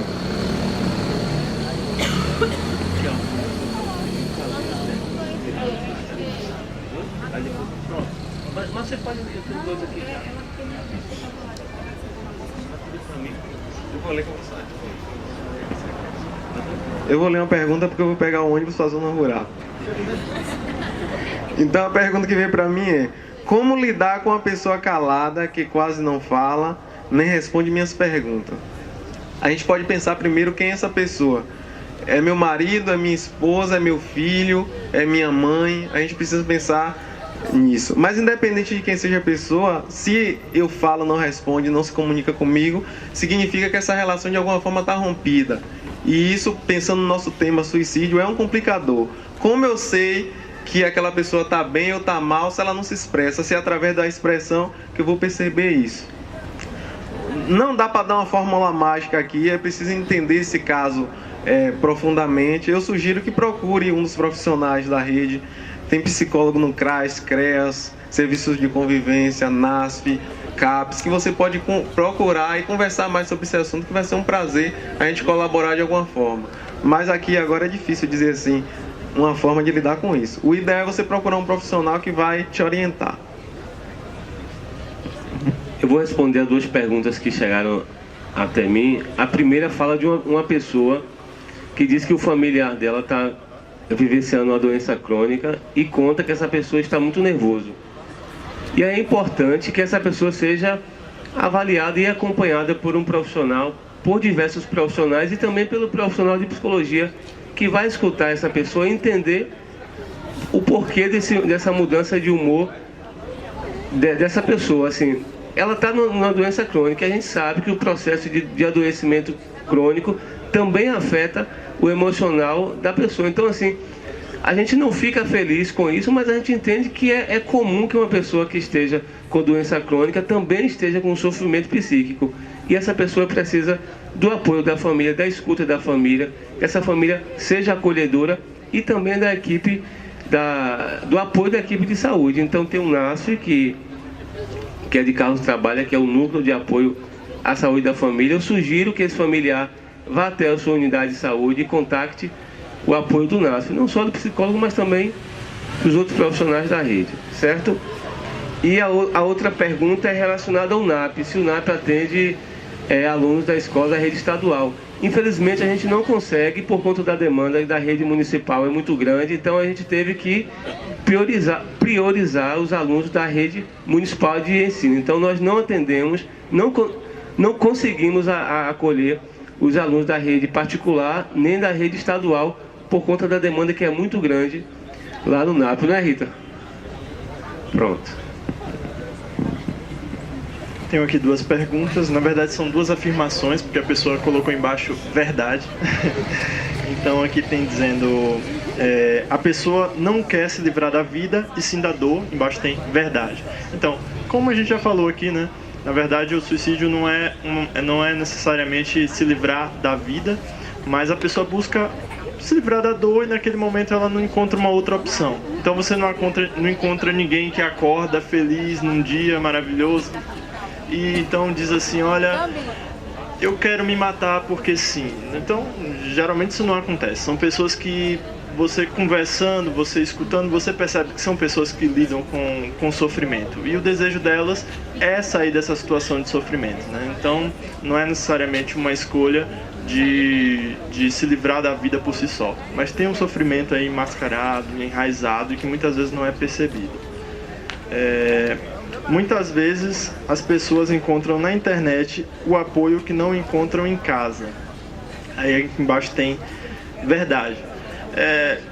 Infelizmente isso acaba acontecendo, né? Porque as relações via internet, elas não são aconselháveis para serem um núcleo relacional da pessoa, né? Você precisa estar se relacionando, não é possível que você não tenha um espaço social de convivência. Esses espaços, eles estão sendo proveitosos? Será que essa pessoa não tem uma vida social? Então, se ela encontra na internet um refúgio que em outros lugares ela não tem, como será que é a dinâmica da família dessa pessoa? Como será que ela se relaciona com, por exemplo, os colegas de trabalho, com as pessoas na escola? Então, a gente vê aí uma situação de como é que eu posso dizer? Um déficit relacional, um déficit afetivo, uma situação de carência, de pobreza nas relações pessoais que ela estabelece, né? Então muita gente não tem essa facilidade de se relacionar e acabam buscando por meios virtuais uma compensação para isso. Em alguns casos a gente sabe que isso pode ser compensatório, mas isso não é resolutivo. Essa pessoa ela pode estar passando por uma situação de vulnerabilidade, de sofrimento e de repente numa situação mais específica, virtualmente ela não encontre apoio. Talvez virtualmente ela encontre até incentivo. Como a gente sabe, existem espaços na internet em que as pessoas falam sobre suicídio. Infelizmente nem todo mundo está bem intencionado. Se você coloca hoje em dia um comentário na internet, quero me matar, se você coloca alguma coisa assim, você está à mercê a todo tipo de visão. E tem pessoas que sadicamente desejam ver o pior, né? Então nunca é seguro buscar relações pela internet, buscar apoio em todos os casos na internet. A gente sabe que existem pessoas para ajudar, assim como existem pessoas para levar você para o caminho pior, né? Então, nesse tipo de situação, se a pessoa realmente só encontra apoio virtual, nem a família, não tem amigo, não tem ninguém com quem possa compartilhar, busque uma ajuda terapêutica, busque um profissional que possa estar lhe ajudando, até para que você aprenda a lidar com essa dificuldade de interagir, desenvolver essa habilidade social para que você possa mais à frente ter uma qualidade de vida maior. Então, só para fecharmos aqui, quem tenta se matar quer chamar atenção é um mito, como a gente já falou, né? Ninguém iria tão longe apenas para chamar atenção, né? Existem muitas outras formas de chamar atenção e se suicidar para chamar atenção não é uma forma inteligente de se fazer isso. Quem ameaça se matar pode desistir da ideia. E aí, quem acha que sim, levanta a mão. Quem pensa em se matar pode desistir da ideia? Quem acha que não, levanta a mão. Então uma pessoa chega pra você e diz assim, eu quero me matar. Então é inútil você dizer qualquer coisa, é inútil fazer qualquer coisa, porque ela não vai desistir da ideia. É isso? Alguém quer falar? Pode falar. Uma pergunta. A pessoa que não fala muito tem mais possibilidade de atrair pensamentos negativos? A pessoa que não fala muito. Sim, a pessoa mais calada, ela tem mais facilidade de absorver pensamentos negativos. Quer falar mais? Então, existem os perfis de personalidade. Existem pessoas mais extrovertidas e pessoas introvertidas. A introversão, por si só, não caracteriza necessariamente um pessimismo diante da vida, não caracteriza necessariamente um perfil de personalidade depressivo. Mas, em alguns casos, essa introversão pode ser baseado num sentimento de insegurança, pode ser numa baixa autoestima, pode ser por algum fator que está ocasionando isso. Tem gente que não fala porque tem vergonha de falar, tem gente que tem dificuldade de interagir, então tudo isso é relativo. Eu, por exemplo, sou uma pessoa um pouco mais contida. Não necessariamente isso significa que a pessoa, por falar menos, ela tem algum pensamento, alguma ideação suicida ou um pessimismo diante da vida. Pode ser uma questão temperamental, pode ser uma questão da personalidade, não necessariamente. Mas é muito importante ficar atento ao tipo de conteúdo que ela verbaliza. Tem pessoas que têm um discurso totalmente distímico, né? Aquelas pessoas que parece que o sol pode raiar, pode estar tudo positivo, mas sempre tendem a ver o lado negativo da vida, né? Esse tipo de discurso, às vezes, a pessoa pode não chegar a falar coisas tão graves, pode não chegar, mas elas sempre têm essa tendência a ver tudo negativo, se fecham para as relações. Esse tipo de perfil é o que mais importa, independente de estar falando mais ou falando menos, mas é observar o tipo de postura que a pessoa tem diante da vida e diante das outras relações. Então, gente, obrigado pela pergunta. Essa era a última questão que nós tínhamos aqui a tratar. Então, quem ameaça se matar pode desistir da ideia. É verdade, como a gente bem abordou aqui, falar sobre o suicídio. Então, o que a gente está fazendo aqui não é em vão, né? Se a gente nós estamos aqui aconselhando a vocês a tratarem desse tema para que vocês possam ouvir as pessoas, não é simplesmente para ouvir uma pessoa que quer se matar e vai se matar e pronto, e não há o que ser feito, né? Então, uma pessoa que pensa em suicídio, ela pode mudar de ideia, né? Mas é importante estar atento também, que não é porque a pessoa te diz nesse momento assim, olha, eu mudei de ideia, que necessariamente o problema passou, né? Ela pode sim ter um problema mais profundo instalado e você ali, naquele momento, não vai conseguir escavar, você não vai conseguir ter acesso a isso. Então, é sempre importante estar recomendando que essa pessoa busque uma ajuda profissional e estar atento a algumas questões, assim. Às vezes você precisa acompanhar a pessoa a um serviço. Às vezes é muito bom ter cuidado também com pessoas, pacientes que tomam medicação, não deixar a pessoa simplesmente administrar por conta própria, porque é no momento de recaída que a pessoa pode tomar todas as medicações, enfim. Então, ter esse cuidado, ter essa atenção, dar essa atenção e estar próximo é sempre importante.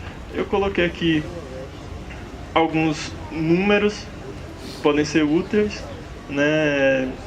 Eu gostaria de destacar aqui o CVV, o Centro de Valorização da Vida. Você pode ligar 188. Eles fornecem, são voluntários, eles fornecem uma escuta qualificada. Então, pessoas que estão numa situação de sofrimento qualquer, enfim, podem ligar para o CVV, uma escuta que eles fornecem que vão ajudar ali a apaziguar esse sentimento de angústia, etc. Outros números também, né? Porque em algumas situações a pessoa não sabe como agir. Tem aqui o Centro Antiveneno, número 0800, você pode ligar também gratuitamente. E o NEPS, Núcleo de Estudo e Prevenção ao Suicídio. E o SAMU aqui também está representado, alguns profissionais, que diante de uma situação de emergência, você não vai poder intervir sozinho, talvez você precise até de alguém que possa estabilizar, e a gente sabe que em alguns momentos requer uma estabilização por outras vias, né? Uma imobilização, uma medicação, alguma coisa do tipo. Então aí os números, caso depois vocês precisem, a gente pode estar fornecendo. Pessoal, já contemplamos todos os pontos que queríamos, né? Mais alguém? Tem alguém que gostaria de fazer mais alguma pergunta para fechar aqui? Pronto. Pronto. Boa noite. Todos me conhecem aqui, Marinho Silva. E há uns 6 anos atrás eu vivi um momento que, se o cara hoje botar uma arma na minha boca e por alguma razão alguém impedir que ele atire, eu não desejo que eu passei para ele.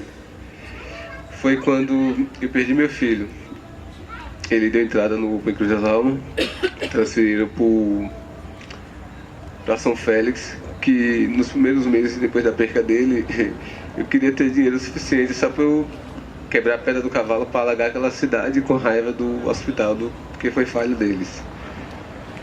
Mas aí passou, eu sei que eu saí de São Félix para vir em São Felipe buscar alguns documentos dele após a gente ter ido no fórum dar uma queixa por não ter conseguido a regulação. E no caminho recebi uma ligação, parei o carro. E aí a ligação foi para me dizer que meu filho tinha piorado e que estava no UTI. E que estava estabilizado e tal, essa situação. Eu vim lá para cá perdido. E quando eu voltei, que eu cheguei lá, que me levaram para a sala lá que eu vi, eles botaram o aparelho no seu nome, no meu filho, e ficaram bombando. Tinha 3 médicos que estavam revezando, bombando, e ele respirava. Mas no caso eu já vi meu filho morto ali, que ele não estava mais respirando. Mas eu não perdi a fé, fiquei assim, não sei, frio, o sangue fugiu da veia, eu não sei como eu estava ali, estava totalmente neutralizado. E saí, vim para casa de uma vizinha, de uma irmã de um rapaz que mora aqui em São Felipe. Em seguida, o telefone tocou, me ligaram, eu já sabia. Eu não sei, eu não queria acreditar, mas eu já sabia que meu filho estava morto. Quando chegou lá, o médico falou que ele tinha falecido e tal.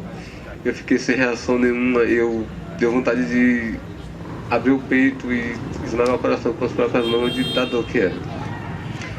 Mas de tudo isso eu consegui resistir, não demonstrar que eu estava assim. A mãe do meu filho estava assim, gritando aos berros no hospital, e alguém tinha que se manter firme, mesmo que não tivesse condições, mas para não ajudar a piorar a situação pro lado de quem confiava no nosso apoio. E assim foi. Só que após alguns dias eu em casa, eu fiquei pensando, se quando eu recebi aquela ligação me falasse que meu filho estava morto, eu ia escolher o carro maior que estivesse na pista, eu ia enfiar a estrada debaixo do carro. Eu ia enfiar assim. Passou alguns dias, muitos testes de sobrevivência. Antes disso, eu me afoguei na Chapada Diamantina. Fiquei 3 dias em comas e graças a Deus superei. Por um momento, passou na minha cabeça em me matar, assim.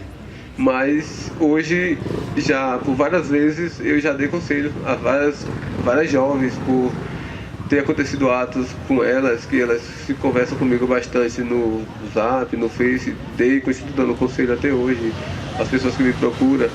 E assim, não é todo mundo que um dia pensou por alguma razão que corre risco de fazer de novo. Entendeu? Hoje, graças a Deus, hoje eu, sei lá, eu sou uma pessoa humana, mas hoje eu me tornei mais ainda, entendeu? Hoje eu acho que por mais que a vida esteja difícil, por mais que esteja complicado, cara, se você abrir os olhos, respirou, poxa, você dá a vontade que dá de você sair gritando pela rua de felicidade, pulando, dando cambalhotas na chuva.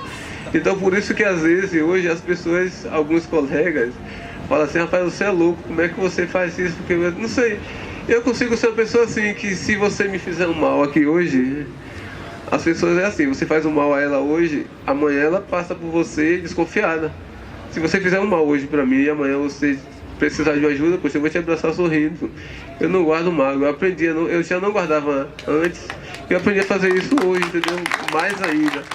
E hoje eu acho que se as pessoas se comunicassem mais e tirassem esse negócio de querer, sei lá, ser mais, viver de aparência, sei, ostentar, passasse a entender melhor a vida. Poxa, a vida é simples, velho, é você ser simples. Poxa, é tão gostoso, é tão maravilhoso. Você, às vezes você tá na chuva ali, tomando toda a chuva, resfriado, o nariz escorrendo. Tem um momento, buscar palavras e fazer aquelas coisas que de algum momento muitas pessoas se comunicavam, se identificavam com aquilo que eu escrevia. E era gostoso, eu conseguia dar muitos conselhos a muitas pessoas. Pessoas que passam por mim hoje podem até dizer, ele ali, e eu não lembro delas, porque eu não sou muito de gravar, registrar sem fisionomia, a não ser aquelas pessoas que estão mais no dia a dia comigo, assim. Caso contrário, de gravar nomes, então, eu sou péssimo. Mas, assim, eu discordo da opinião de... Por mim mesmo, eu faço que... Se um dia alguém pensou em suicídio, eu acho que por alguma razão, seja lá, dependendo da razão, merece sim aquele crédito de que aquela pessoa não vai mais fazer isso, porque hoje, graças a Deus, hoje eu não que eu diga assim, vou dar minha vida, assim, vou tirar minha vida por alguém, mas eu dou minha vida para salvar a vida de qualquer pessoa, mesmo daquela pessoa que tentou tirar a minha. Não consigo guardar mágoa de ninguém. Eu sou essa pessoa aqui, entendeu? Eu sou transparente. Eu tenho algo que para muitos é defeito, outros é qualidade, e eu simplesmente não posso mudar. Se eu tiver de dizer que você é feio, poxa, eu vou olhar pra você e vou dizer, você é feio. Eu não vou te abraçar sorrindo e nas costas vou dizer, pô, aquele cara é todo feio. Eu não vou dizer, você é feio, acabou. Se não gostar, sinto muito, mas esse é o meu jeito de ser, entendeu? Eu sei que às vezes falar a verdade machuca algumas pessoas, mas aquele machucado, no futuro ela vai chegar pra você e vai te agradecer ainda, viu? Vai dizer, poxa, cara, aquele tapa que você me deu naquela hora doeu, deu vontade de te matar, mas hoje o meu sorriso vem depois daquele tapa que você me deu. Eu não sou muito bom com as palavras, vou encerrar por aqui. Boa noite, que Deus abençoe nós todos.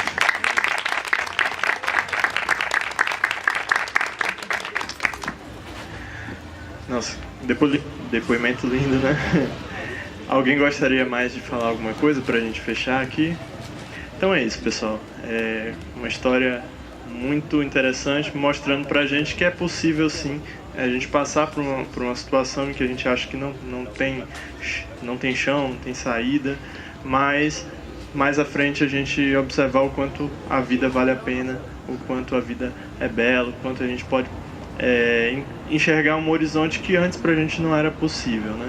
Então não significa que uma pessoa que em algum momento da vida não encontrou mais saída está condenada a esse destino pelo resto da vida, né? Então são essas histórias assim que me servem de alimento, que motivam o meu trabalho. Acho que Elielson também, Priscila também, como psicólogo, esse tipo de esperança que a gente alimenta, que as pessoas possam sair de uma situação de sofrimento e possam dar a volta por cima.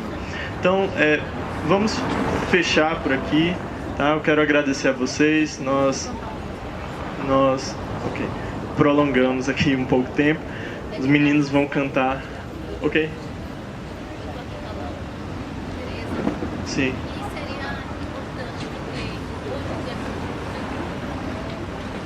Para o início, sim.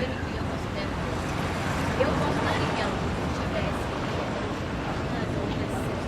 outros momentos. Exatamente, toda sexta-feira, até a última sexta-feira do mês de setembro. Ok. Essa roda de conversa sim. mais vezes. Mais vezes. Deveria ter mais, assim que não seja só setembro, eu sei que é setembro amarelo. Sim. Mas se vocês tivessem condições de promover até a última sexta do mês, ótimo, não, esse mesmo, porque eu acredito que hoje vocês plantaram uma semente, uma grande semente, né? Entendeu? Obrigado. Eu parabenizo a Lunas.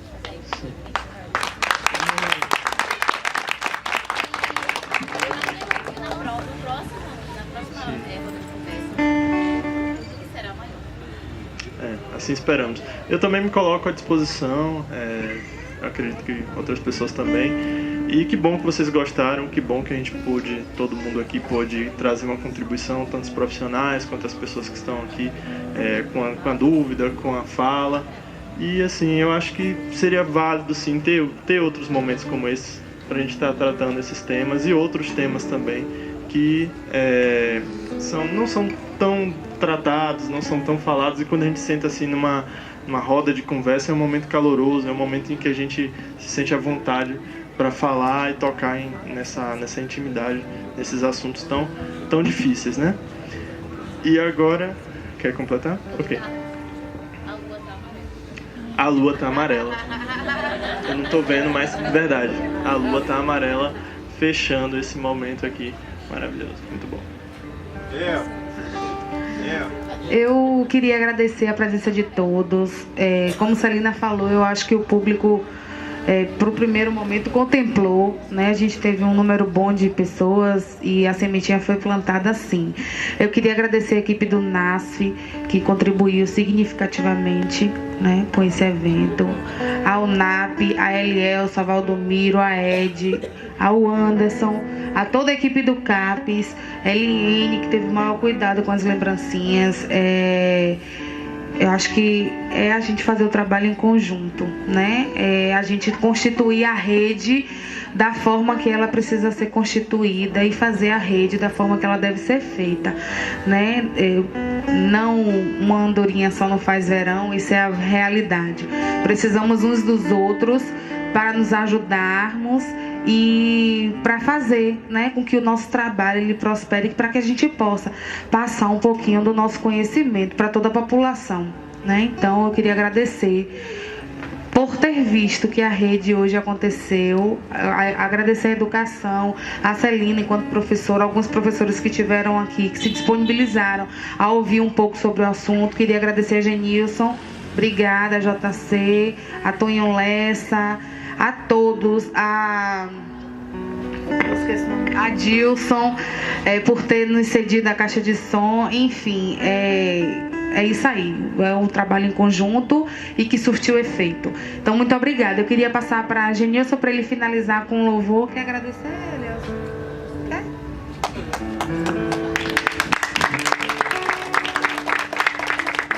Eu quero falar da minha felicidade, da minha satisfação de estar podendo participar desse momento e de dar uma singela contribuição ao meu município, né? Então, é só falar de felicidade e gratidão mesmo. Que bom que vocês plantaram, colheram e vieram mostrar o sabor do fruto pra gente, né? Verdade. Olha, eu quero também agradecer, é um privilégio estar aqui junto com vocês. E o seguinte, eu já ia falar, Celina, já ia concordar com você para esse projeto aí se estender pelas escolas, pelas igrejas, enfim, pelas associações, enfim, porque as pessoas precisam ouvir isso, né? E teve uma pessoa, um pastor, que me falou uma coisa interessante, que a gente precisa ser um pé de amor. Então eu quero fazer esse desafio para vocês. Sejam um pé de amor para as pessoas que estão próximas de vocês, para ouvir, ter a sensibilidade de ouvir, só ouvir às vezes e nem falar, nem falar assim, ou rasgar um elogio para a pessoa, mas só ouvir, ter a sensibilidade de ouvir, porque o amor transforma as situações, o amor transforma tudo. A gente tem um exemplo de Jesus Cristo, né? Ele entregou-se na cruz do Calvário por amor, não porque a gente merecia, que ele foi crucificado e nós somos salvos por ele. Então, o amor, ele transforma todas as coisas. Que Deus abençoe a vida de vocês, de todos envolvidos, né, nesse projeto, e que vocês continuem sempre lutando pela vida. Isso que é importante, né?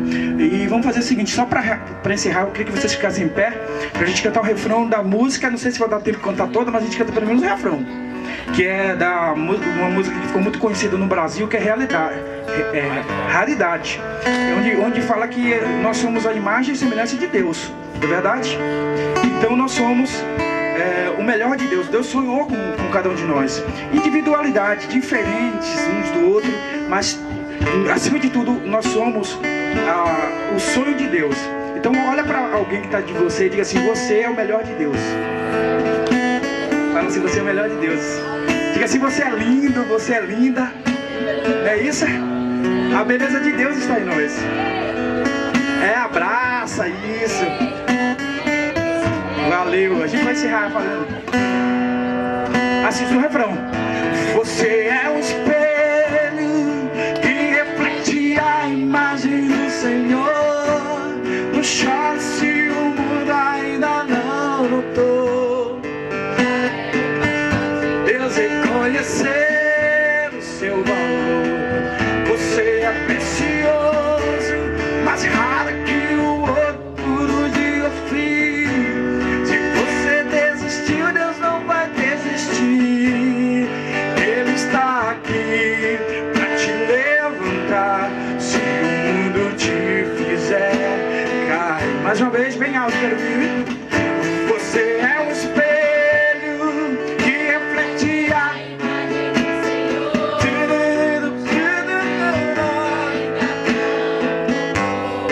Já é o bastante Deus reconhecer o seu valor.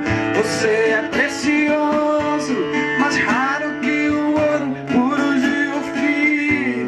Se você desistiu, Deus não vai desistir. Ele está aqui pra te levantar. Às vezes tem algumas pessoas que querem nos derrubar, né? Dizer que nós não somos nada. Mas acima de tudo existe Deus que diz: você é tudo. Você é importante, você é